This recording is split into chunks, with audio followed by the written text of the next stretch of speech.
नमस्कार, मेरा नाम है सोनल मेहरोत्रा कपूर। आप देख रहे हैं एनडीटीवी इंडिया। और क्या आप जानते हैं कि बिल गेट्स ने कहा कि करेंसी ऑफ द फ्यूचर जो है वो डिजिटल होने वाली है। इतने लोगों ने बात करी है, बहुत जाने माने लोगों ने ये बात करी है कि जो इंटरनेट ने इंफॉर्मेशन की हाल करी, जो एक तरह से रेवोल्यूशन आया उसके बाद, वैसा ही एक रेवोल्यूशन कैश और बैंकिंग स्ट्रक्चर में आने वाला है। ये सब संभव होगा क्योंकि एक क्रिप्टो करेंसी के नाम से बहुत बड़ा जायंट अभी है हमारे आसपास जो ये पूरा रेवोल्यूशन ला सकता है। अब ये क्रिप्टो करेंसी क्या है? क्या ये गैम्बल है कि क्या ये एक इन्वेस्टमेंट है? क्या ये गोल्ड ऑफ द फ्यूचर है या सिर्फ एक, जिसे कह सकते हैं, सोशल मीडिया बबल है, मिथ है? इसके बारे में आज हम जानकारी हासिल करेंगे। तो चलिए आपकी मास्टर क्लास शुरू करते हैं कि क्रिप्टो करेंसी आखिरकार है क्या। सबसे पहले शुरू करते हैं कि क्रिप्टो करेंसी का मतलब क्या होता है। तो क्रिप्टो का मतलब होता है, हमने इसको 2 वर्ड्स में अगर आप डिवाइड करें, क्रिप्टो का लिटरल मतलब होता है सीक्रेट, या इस कॉन्टेक्स्ट में अनोनिमस, मतलब जो अपनी पूरी आइडेंटिटी रिवील ना करे। और करेंसी तो आप जानते हैं इसका मतलब होता है मनी। क्रिप्टो करेंसी एक ऐसी करेंसी है जो किसी बैंक के द्वारा नहीं चलाई जाती, किसी देश की अथॉरिटी के द्वारा चलाई नहीं जाती। अगर आप इस पे एक्सचेंज करें, कोई चीज खरीदें या बेचें, तो इसमें कोई भी मिडलमैन नहीं होता है। जैसे अगर आप बैंक के थ्रू कोई इंटरनेशनल पेमेंट करते हैं तो उसमें एक कट जाता है, एक परसेंटेज होता है जो बैंक लेता है वो ट्रांजैक्शन करने के लिए, बुक कीपिंग करने के लिए। लेकिन इसमें ऐसा कुछ नहीं है। ये सब एक कोड के थ्रू चलता है जिसका नाम है ब्लॉकचेन। ब्लॉकचेन पे वापस जाएंगे, पूरी टेक्नोलॉजी पे वापस जाएंगे, उसमें कंफ्यूज मत हो जाइए। लेकिन मोटा मोटा क्रिप्टो करेंसी क्या है उस पर बढ़ते हैं, आगे बताते हैं आपको। बिटकॉइन के नाम पर लोग काफी कंफ्यूज हो जाते हैं। बिटकॉइन एक क्रिप्टो करेंसी का ही एक फॉर्म है। जैसे आपका डॉलर होता है, जैसे रुपीज होते हैं, जैसे यूरो होता है, वैसे ही क्रिप्टो करेंसी में एक करेंसी है जिसका नाम है बिटकॉइन। बिटकॉइन सबसे ज्यादा पॉपुलर करेंसी भी है। लेकिन क्या आपको पता है कितनी सारी करेंसीज होती हैं क्रिप्टो में? करीब 4000 ऐसी करेंसीज हैं बाहर क्रिप्टो नेटवर्क के अंदर। बिटकॉइन के बारे में तो सब जानते ही हैं। उसके अलावा एक करेंसी जो दूसरे नंबर पर आती है, जिसके बारे में लोग काफी आजकल बातचीत भी कर रहे हैं, उसका नाम है एथीरियम। तो इस करेंसी से होता क्या है और ये पूरा ट्रेडिंग चलता क्या है? अगर कोई बैंक नहीं है तो इसे चलाते कैसे हैं? इसमें कोड होता है और इसकी जो बुक कीपिंग, अगर आप कह सकें एक एग्जाम्पल के तौर पर, तो ये बुक कीपिंग जो है, ये जो कोड्स जो लिखते हैं वो ही करते हैं।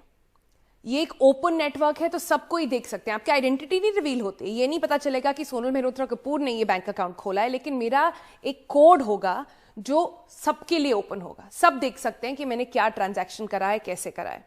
एंड क्योंकि ये इतने सारे कंप्यूटर्स पे रेप्लिकेट होता है तो कोई एक कंप्यूटर पे हैक करके उसे बदलना या चीट करना आसान नहीं है, क्योंकि आपको उतनी ज्यादा ब्लॉकचेन टेक्नोलॉजी ऐसे काम करती है कि आपको उतनी ज्यादा कंप्यूटर्स पे चेंज करना पड़ेगा। क्रिप्टो करेंसी जब पहले आया था तो ये इस कॉन्सेप्ट से आया था कि आप खरीद बेच सकेंगे चीजें इस करेंसी से। लेकिन अब इसका सबसे बड़ा ट्रेड हो रहा है। जैसे आप स्टॉक मार्केट में स्टॉक्स के ऊपर ट्रेड करते हैं, वैसे अलग अलग क्रिप्टो करेंसीज की वैल्यूएशंस पर, उनकी डिमांड और सप्लाई को लेकर उस पर ट्रेडिंग चल रही है। लोगों ने रातों रात बिलियनर्स बने हैं, क्रिप्टो करेंसी में पैसे डाल के रातों रात अपने सारे पैसे गंवा भी चुके हैं। मैंने रातों रात इसलिए कहा क्योंकि ये 24 घंटे चलता है पूरा नेटवर्क और 7 दिन भी चलता है। तो इसके बारे में बहुत बातें हुई हैं। ये कहा जा रहा है कि अब अगर लोग अपना पैसा लगाना शुरू करते हैं तो अगले 3 साल में बहुत अच्छा इस पे रिटर्न मिलेगा। पर ये क्रिप्टो करेंसी काम आखिर कैसे करता है? ये जो डिमांड और सप्लाई का सिस्टम है, ये चलता कैसे है? इलॉन मस्क ने बोला था कि वो अपने पैसे लगा रहे हैं क्रिप्टो करेंसी पर और रातों रात इसकी प्राइसिंग जो है और उसकी डिमांड बढ़ गई। फिर उन्होंने वो लेकिन वापस भी ले लिया। उन्होंने पहले कहा था कि उनकी जो गाड़ियां हैं टेस्ला की, वो लोग खरीद पाएंगे बिटकॉइन से, लेकिन फिर वो भी उन्होंने वापस ले लिया। तो ऐसे बहुत सारी चीजें हैं जो अभी अवेलेबल नहीं है, जो अभी इसमें पक्का श्योरिटी नहीं है कि आने वाले समय में इस पर क्या होने वाला है। तो पॉजिटिव्स तो आपने बहुत सुने होंगे। कुछ ऐसी क्या चीजें हैं जिसकी वजह से लोगों को अभी भी डर लगता है क्रिप्टो करेंसी में अपना पैसा डालने से? सबसे पहले कि इसकी वॉलेटिलिटी बहुत होती है। कोई बेसिस नहीं है इस बात का। जैसे आप स्टॉक मार्केट का ही हम उदाहरण ले लें, आप किसी शेयर में अगर इन्वेस्ट करते हैं तो आपको पता होता है कि उस कंपनी का, उस शेयर का पीएनएल क्या है, आगे एक्सपेंशन के प्लान्स क्या हैं, क्या कोई टेक ओवर होने वाला है या एक्सपैंड करने वाले हैं या इसके एक्सपेंसेस होने वाले हैं। तो आप उसके बेसिस पर लगाते हैं पैसा कि भाई ये कंपनी आगे वाले समय में आगे अच्छा कराने वाली है, तो इस पे दाव लगाया जा सकता है। लेकिन इसमें तो ऐसा कुछ नहीं है। लेकिन बिटकॉइंस में या क्रिप्टो करेंसीज में एक वाइट पेपर निकलता है जिसमें उसकी कुछ डीलिंग्स वगैरह लिखी होती हैं। लेकिन at the end of the day जितने ज्यादा लोग इसमें इन्वेस्ट करेंगे, वो कहा जाता है उतनी ज्यादा इसकी जो वॉलेटिलिटी है वो कम होगी। दूसरा जो क्रिटिसिज्म इस पर आता है कि ये एक एक्सचेंज की तरह अभी तक यूज नहीं हो सकता। जैसे मैंने आपको बताया कि इलॉन मस्क ने बोला था कि आप गाड़ियां खरीद सकते हैं, बर्गर किंग ने एक बार बोला कि आप बर्गर्स खरीद सकते हैं, लेकिन वो सब वापस ले लिया गया।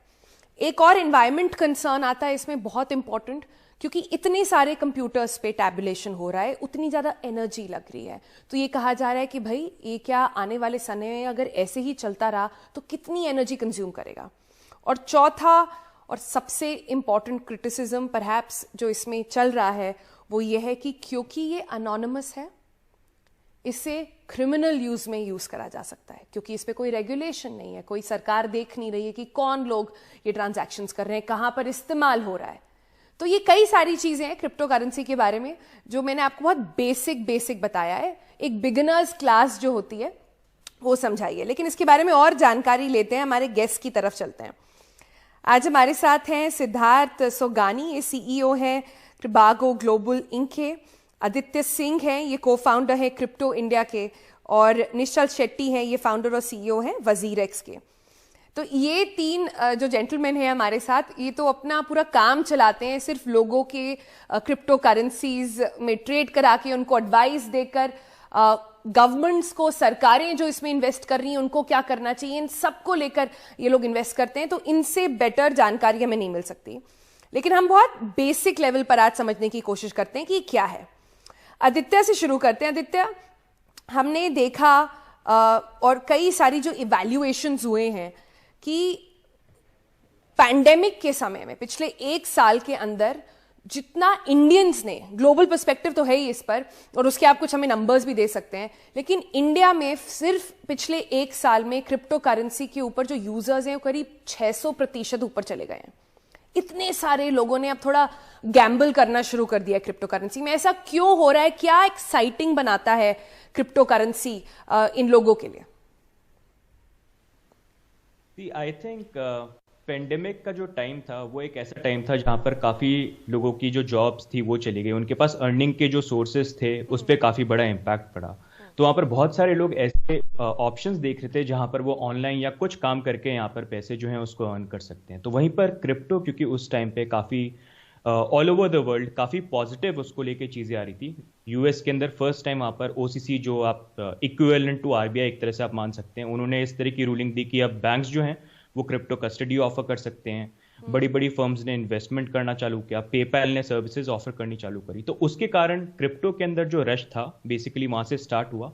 और जब वो रश चालू हुआ तो वो चीज़ धीरे धीरे करते हुए इंडिया के अंदर भी है, जहाँ पर लोगों ने ये अपॉर्चुनिटी देखी कि अगर ये एक ऐसा फील्ड है जहाँ पर बहुत जल्दी प्राइस राइज हो रहा है तो हम बहुत जल्दी इसके अंदर पैसा कमा सकते हैं। लेकिन एक वो मिसकंसेप्शन है, आप किसी भी फील्ड के अंदर जाते हैं तो वहां पर आपको कभी भी इस तरह से एंटर नहीं करना चाहिए ये व्यू पॉइंट लेके कि आप रातों रात करोड़पति बन जाएं, ऐसा कुछ बन जाएं, क्योंकि वैसी चीजें पॉसिबल होती नहीं है। तो अगर इन्वेस्टमेंट करना है, कस्टमर्स को क्या एडवाइस देते हैं जो क्रिप्टो के बारे में अभी सिर्फ क्यूरियस हैं, जानना चाहते हैं कैसे करें, इन्वेस्ट करें ना करें, थोड़े अनश्योर हैं, उनको आप क्या एडवाइस देंगे? तो उनको मैं यही एडवाइस करूंगा कि सबसे पहले आप किसी भी चीज़ के अंदर इन्वेस्टमेंट करते हैं तो सबसे इंपॉर्टेंट चीज़ ये है कि आप उसके बारे में सब कुछ समझें। आप सबसे पहले तो मनी का जो हिस्ट्री है उसके बारे में पढ़ें, उसको जानें। फिर आप बिटकॉइन का जो वाइट पेपर है उसको पढ़ें, वो क्यों बना है और क्यों आज पिछले 10-12 साल से अगर आप देखेंगे वो बेस्ट परफॉर्मिंग एसेट क्यों बन रहा है और ऑल ओवर द वर्ल्ड किस तरह के पॉजिटिव अडॉप्शन हो रहे हैं। तो उससे एक आपको आइडिया मिलेगा। उसके बाद आप खुद अपने रिस्क के बेसिस पे आपको जिस तरह का इन्वेस्टमेंट करना आप कर सकते हैं। लेकिन अगर आप करें तो आप बिटकॉइन को बेसिकली देखें और वहां पर भी अपना पर्सपेक्टिव कम से 3 से 4 साल का आप रखें और उसमें भी आप चाहें तो रुपी कॉस्ट एवरेज करके इन्वेस्टमेंट करें। मतलब सेंसिबल इन्वेस्टमेंट करें, ऐसा नहीं कि आप जरूरत से ज्यादा उसके अंदर पैसा लगाएं।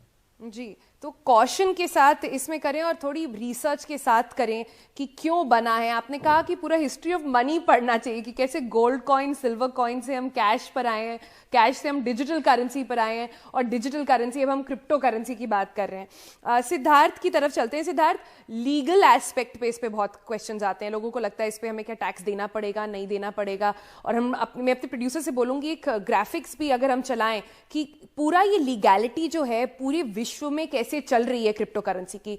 कुछ देश हैं जिन्होंने अलाउ कर दिया है, कुछ देश हैं जिन्होंने रेगुलेशंस लाए हैं। इंडिया में अभी क्रिप्टो करेंसी एक ग्रे एरिया जैसे बोलते हैं उसमें है कि आरबीआई कह रहा है हम इसे नहीं मानते, लेकिन अभी क्योंकि डीलिंग्स चल ही रही हैं, इतने लोगों ने इस पे इन्वेस्ट करा हुआ है, करोड़ों की मात्रा है, कितना उससे भी ज्यादा पैसा लगा हुआ है, और हम ऐसे समय पर क्या एक्सपेक्ट करते हैं सरकार से इस पर?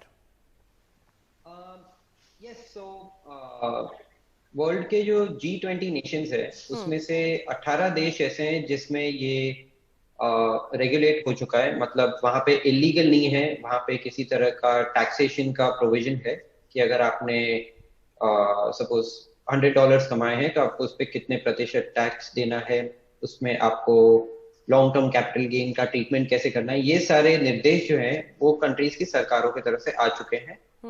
इंडिया में ये अभी तक क्लियर नहीं है, ग्रे एरिया है। तो यहाँ पे वी एडवाइस कि आप आपका जो करंट टैक्स स्लैब है विच इज 30% या जो मैक्सिमम स्लैब है आप वो भरें। इवन जीएसटी जो आप भर रहे हैं इससे रिलेटेड जो भी काम करें वो मैक्सिमम भरें, क्योंकि अगर सरकार फ्यूचर में कोई भी तरह का प्रोविजन लाती है तो we will be in accordance. तो ये एक चीज है। और बहुत सी कंट्रीज के अंदर इसको एसेट कहा जा रहा है, कहीं पे इनको करेंसी कहा जा रहा है। द बेस्ट थिंग इज कि आप इसको एज एन एसेट ट्रीट करें। एसेट ट्रीट करने से इसकी बुक कीपिंग बहुत आसान हो जाती है। And I think G20 Nations में से 15 से 16 देश ऐसे हैं जो इनको कमोडिटीज या एसेट के परव्यू में रखते हैं, क्योंकि और इवन इंडिया को भी एसेट्स के परव्यू में रखना चाहिए, क्योंकि तो अगर आप इसको करेंसी को एक एसेट की तरह देखें, उसे एक्सचेंज करेंसी की तरह ना देखें, ये आप कह रहे हैं, और इसी फॉर्म में ये एक्सेप्ट हो रहा है बाकी सारे देशों में भी। पर इंडिया में इसका क्या रोल हो सकता है? निश्चल की तरफ चलते हैं। निश्चल, एक ब्रेक लेंगे हम, लेकिन उससे पहले मैं जल्दी से कमेंट लेना चाहती हूं आपसे कि अभी जब हमें क्लियर नहीं है कि कोई रेगुलेशन इसमें आएगा कि नहीं आएगा। मुझे पता है कि क्रिप्टो करेंसी में एक सेल्फ रेगुलेशन होता है, लेकिन अगर कोई फ्रॉड हो जाए, अगर कोई सिस्टम हैक हो जाए, सवाल यह है कि at the end of the day ये कोड है, तो इससे बेटर कोड हो सकता है लिखा जाए आने वाले समय में, जिससे इसे भी हम फूल कर सकते हैं, इसमें भी कोई लूप होल निकल आए। तो क्या इन सब चीजों के चेक्स एंड बैलेंसेस हैं अभी? देखिए, अभी जैसे आपने कहा कि ये रेगुलेटेड नहीं है, और इससे क्या होता है कस्टमर्स को थोड़ा प्रॉब्लम हो सकता है कि अगर उन्होंने कोई वेबसाइट यूज कर लिया जहाँ पे कोई चेक्स एंड बैलेंसेस नहीं है। तो एटलीस्ट इंडिया में हम क्या कर रहे हैं, हम सब एक्सचेंजेस मिलके हमने एक self regulatory code of conduct launch किया है, जहाँ पे ये जो नीडेड चेक्स एंड बैलेंसेस है वो हम फॉलो करते हैं। बट हम इसीलिए रेगुलेशन चाहते हैं ताकि एक गवर्नमेंट एक फॉर्मली एक चेक एक सॉर्ट ऑफ मैं बोलता हूँ कि रेगुलेटरी गाइडलाइंस लाए, जिससे कोई भी बिजनेस अगर कर रहा है इस सेक्टर में तो कस्टमर प्रोटेक्शन, फंड प्रोटेक्शन, ये सब लोग डे वन से रहे उनके वेबसाइट्स में, एक्सचेंजेस में। पर जब तक वो नहीं होता, आई थिंक कस्टमर्स को कॉशन लेना चाहिए और ये देखना चाहिए कि आप जिस वेबसाइट में आप निवेश करोगे और जिस क्रिप्टो में आप निवेश करने वाले हो उसका बैकग्राउंड क्या है और कितने समय से ये चल रहा है, वो बहुत इंपॉर्टेंट है। जैसे बिटकॉइन फॉर एग्जांपल 10 साल से चल रहा है और कभी हैक नहीं हुआ है, तो आपको पता है एक स्ट्रॉन्ग नेटवर्क है और इसमें करीबन 40-50 मिलियन लोग पूरे दुनिया में बिटकॉइन खरीद चुके। अब कोई नया टोकन आपने सुन लिया कि लॉन्च हुआ है, पर उसमें शायद 10,000 लोग भी नहीं रहेंगे, तो आपको पता है कि उसमें रिस्क उतना ही ज्यादा है क्योंकि किसी ने अभी तक उसको टेस्ट नहीं किया है और शायद 1 महीने भी नहीं चला है अब तक। तो ये आपको सोच समझ के निवेश करना चाहिए, सोच समझ के करना पड़ेगा। एक छोटा सा ब्रेक लेते हैं, जब हम ब्रेक से वापस आएंगे तो हम बात करेंगे कि आखिर ये जो प्राइसिंग है बिटकॉइन की या किसी और क्रिप्टो करेंसी की, वो इतनी फ्लक्चुएट क्यों करती है और कैसे करती है, और अगर आप इन्वेस्ट करना चाहते हैं तो क्या ट्रेंड्स आपको वॉच आउट करना चाहिए। एक छोटे से ब्रेक के बाद।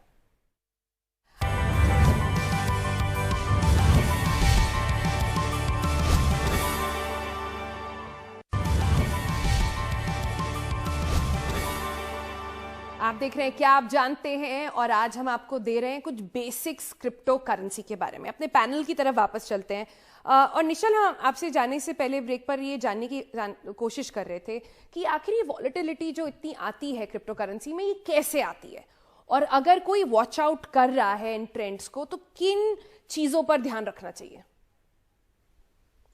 देखिए, अभी आप बिटकॉइन अगर आप देखोगे, ये सिर्फ 10 साल हुआ है बिटकॉइन लॉन्च होके, और करीबन 10 या 12 करोड़ लोग हैं दुनिया में जो क्रिप्टो में इन्वेस्ट करते हैं। अब आप इसको कंपेयर करोगे गोल्ड से, तो गोल्ड हजारों सालों से चल रहा है, और 100-200 करोड़ लोग शायद गोल्ड में निवेश कर रहे हैं। तो ये मार्केट गोल्ड का बहुत बड़ा है। इसलिए अगर आप कोई एक छोटा सा न्यूज आ जाए या बड़ा भी न्यूज आ जाए, गोल्ड 1% भी मूवमेंट हो गया तो आई थिंक उसे लोग चौंक जाते हैं। पर बिटकॉइन क्योंकि ये छोटा मार्केट है, तो अगर समझो एक इलॉन मस्क ने ट्वीट कर दिया तो पूरे दुनिया के सब मीडिया वाले उसे कवर कर देते हैं। जैसे ही मीडिया कवर करता है तो बिटकॉइन में नए निवेशक आ जाते हैं, और उससे आप देखते हो कि प्राइस राइज क्विकली हो रहा है, क्योंकि जो बिटकॉइन का एक्चुअल जो होल्डिंग पॉपुलेशन है वो बहुत छोटा है। तो कल को अगर भारत सरकार अगर कोई इस पे स्टेटमेंट भी देती है तो इसमें बहुत फर्क पड़ने वाला है क्रिप्टो करेंसी पर। आखिरी 1 मिनट है तो मैं क्विकली आदित्य और सिद्धार्थ के पास एक छोटे कमेंट की तरफ जाना चाहती हूँ, और दोनों से मैं ये जानना चाहती हूँ। सिद्धार्थ, आप पहले बताइए कि अगले आने वाले 5 सालों में आप क्रिप्टो करेंसी को कहाँ देखते हैं। आने वाले 5 साल में क्रिप्टो करेंसी का फ्यूचर बहुत ब्राइट है। इसका मेन रीजन ये है कि लास्ट 2 साल के अंदर गवर्नमेंट ने बहुत पैसे प्रिंट किए हैं। तो जब मार्केट में इन्फ्लेशन बढ़ जाता है, स्टेबल एसेट्स जो होते हैं, जो जैसे गोल्ड, सिल्वर और बिटकॉइन, ये ऊपर जाने लग जाएंगे। कमोडिटी स्टॉक मार्केट भी ऊपर जाने लग जाएगी। तो ये गवर्नमेंट का जो हेलीकॉप्टर ड्रॉप है उसको देखते हुए आई बिलीव क्रिप्टो करेंसी की प्राइसेस बहुत, स्पेशली बिटकॉइन की प्राइसेस बहुत ऊपर जाएगी। आदित्य की तरफ चलते हैं। आदित्य, 5 साल में आपका क्या प्रेडिक्शन है क्रिप्टो के लिए? 5 साल के अंदर आई थिंक बिटकॉइन का जो अडॉप्शन है वर्ल्ड लेवल पे वो बहुत पॉजिटिव तरीके से बढ़ेगा, जिस तरह से अभी हो रहा है। और अभी 2020 के अंदर जिस तरह से all over the world regulation आए, इंडिया को छोड़ के, जहां पर हम सोचते हैं, मतलब वी ऑल्सो होप कि यहाँ पर भी कुछ पॉजिटिव आए, तो उसके अकॉर्डिंग अभी ये चीज स्टार्ट हो चुकी है जो जाने वाली नहीं है। तो बिटकॉइन एक ऐसी चीज है जो which is here to stay. तो ये एक काफी, पर अभी हमें देखना पड़ेगा कैसे जाता है। आज के प्रोग्राम में हमने बहुत बेसिक समझने की कोशिश करी। अगर आपको ये प्रोग्राम अच्छा लगा और आप और जानकारी चाहते हैं क्रिप्टो के बारे में तो हमें जरूर लिखें। हम फिर से इन जेंटलमैन को बुलाएंगे और फिर से इसके बारे में डिटेल डिस्कशन करेंगे कि आखिर क्रिप्टो करेंसी का फ्यूचर क्या है और क्या ये आपके लिए सही है। फिलहाल आज के लिए इतना ही। नमस्कार।